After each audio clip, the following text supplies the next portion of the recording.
science story, huh? These NYU scientists, I felt right.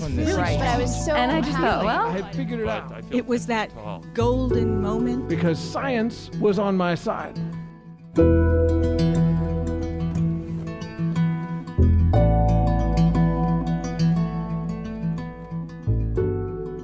Hello, everybody. Welcome to the Story Collider, where we bring you true personal stories about science. We are your hosts, Aaron Barker and Liz Neely.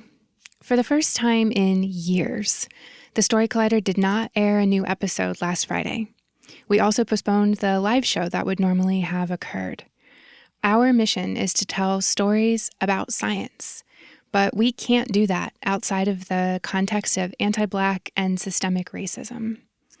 We felt it was important for us to hold a moment of silence for George Floyd, Breonna Taylor, Ahmaud Arbery, Tony McDade, and the countless other victims of police brutality.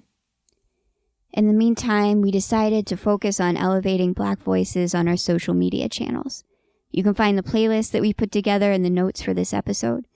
One of them features stories of institutional racism, and the other is about Black joy, science, and life, because we believe that those stories are also vitally important. And we wanted to bring you this previously unaired story as a special episode. This story is from Roger Mitchell Jr. It was recorded in June 2019 at the Beer Baron Tavern in Washington, D.C. The theme of that night was Tipping Point.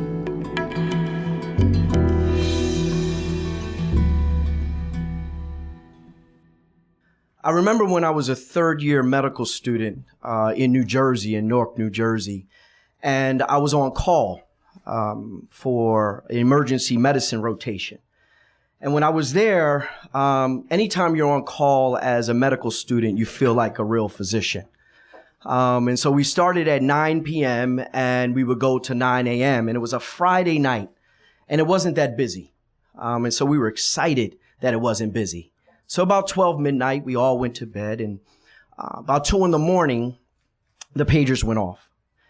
And got up and wiped the cold out of my eyes and brushed my teeth, and then met with my chief resident. And the chief resident told us we had 2 African-American men that had multiple gunshot wounds.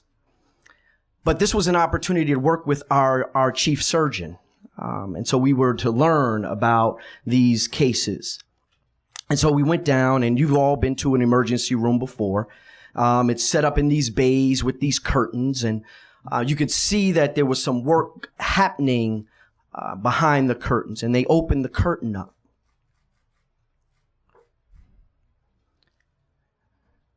And it was my friend Mark. Now, I could tell it was Mark. I didn't have to see his face, but I could tell it was him. I saw his jeans and his boots, and he was bleeding. And so I pushed past. I pushed past the nurse. I think I pushed the doctor, and then I got to him, and I remember grabbing his hand and looking down at his face, and he smiled at me. And he whispered. I said, "What's going on? What happened?" He said, "They shot me. Yo, Raj, they shot me." And all I could do was say, "Somebody help him! Somebody help!" My chief resident, he grabbed me, she moved me out the way, and she said, "Listen, you can't be here. You know him." I had met Mark, we'll call him Mark. I met him about 6 months ago, before this happened. And good guy, teacher. We lived in the same neighborhood. But in Newark at that time, the gangs were doing initiations where they were doing random shootings. And he was in a McDonald's parking lot, and they chased him out of the McDonald's parking lot and through the streets of East Orange. And he finally got to his home where he thought he had lost him, jumped out the car, and they quickly got up close to him and was able to shoot him while he was going up the steps. He had multiple gunshot wounds up his legs into his pelvis. You see, I had been exposed to violence before, but not that close. That was my friend. I went to Howard University, just right up the street. I was a biology major, and I wanted to be a doctor.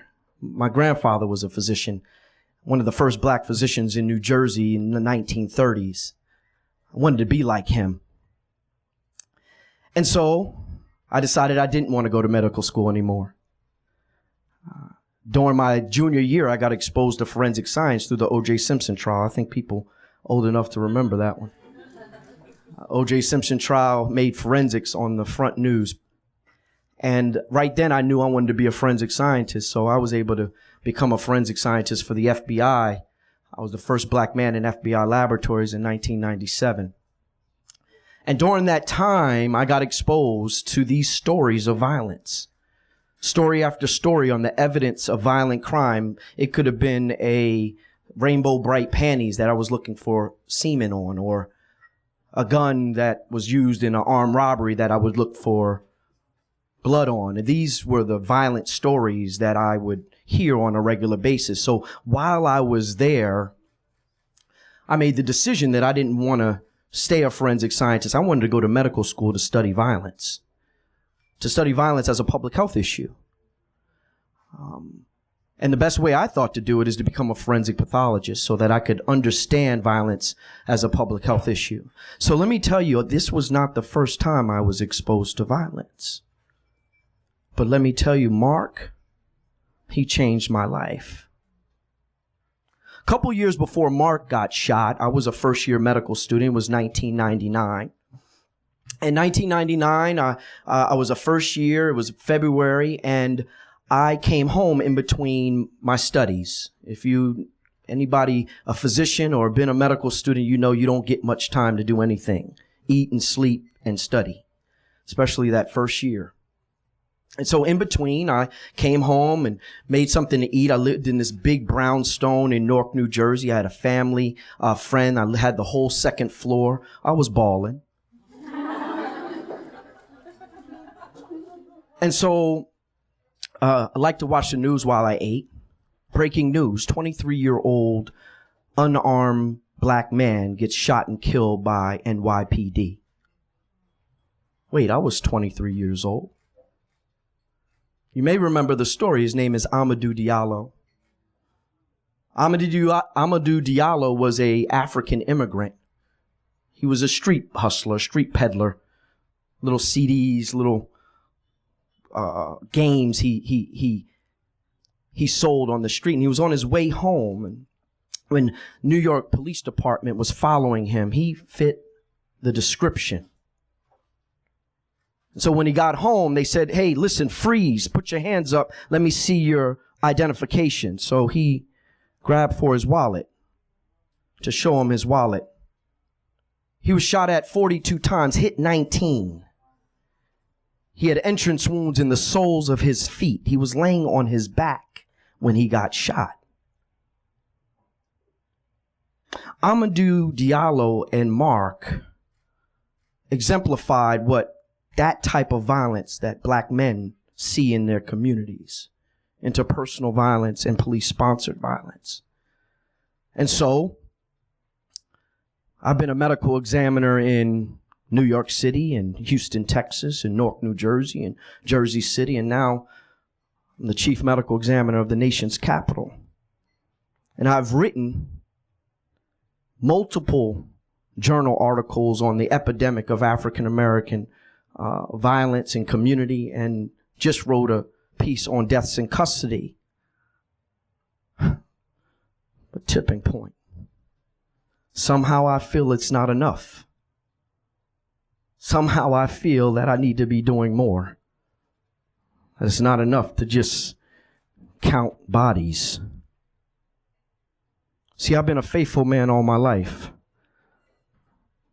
I wear my faith on my sleeve. There are people that still believe that there's a Jesus Christ. And so I'm faithful And because of that faith, I felt like the only way to serve again is to serve through my faith. And so I've just been accepted to theological seminary for my Master of Divinity. And I'll be concentrating on urban ministry, because I believe reconciliation and restoration is the preventative side of the work that I see and receive. But I'm selfish. Y'all might be looking at me and saying, "No, you're a giver." No, I'm selfish. Because the reality of it is that I don't do it for myself. I'm Roger A. Mitchell Jr. I'm a physician. And you just heard I'm a minister. But let me tell you, the most important thing I am is a husband to that wife over there, Angelique.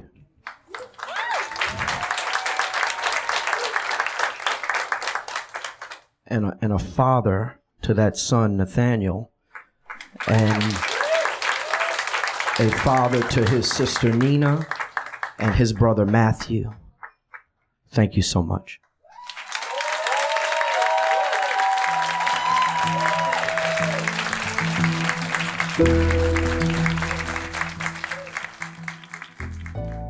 That was Roger Mitchell Jr. Roger is the Chief Medical Examiner of Washington, D.C., and is uniquely positioned to understand the social determinants that lead to the violence affecting our most vulnerable communities.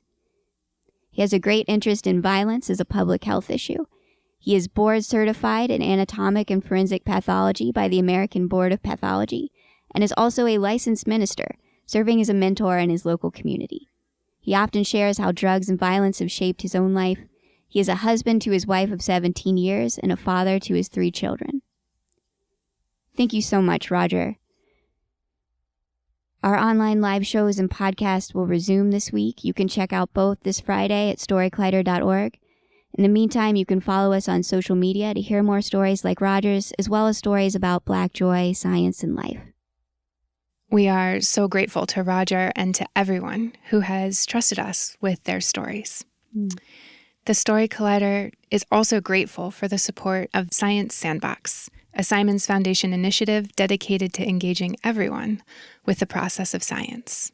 The Story Collider is led by me, Artistic Director Erin Barker. And me, Executive Director Liz Neely. We couldn't do this without the help of our Deputy Director Nissa Greenberg, Operations Manager Lindsay Cooper, and the rest of our amazing team. The story featured in today's podcast is from a show produced by Miriam Zaringhalem and Shane Hanlon. The podcast is edited by our podcast team, which is Jun Chen and Gwen Hogan. The theme music is by Ghost. Special thanks to Beer Baron for hosting the show. And to all of you. And everybody out there protesting. Thanks for listening.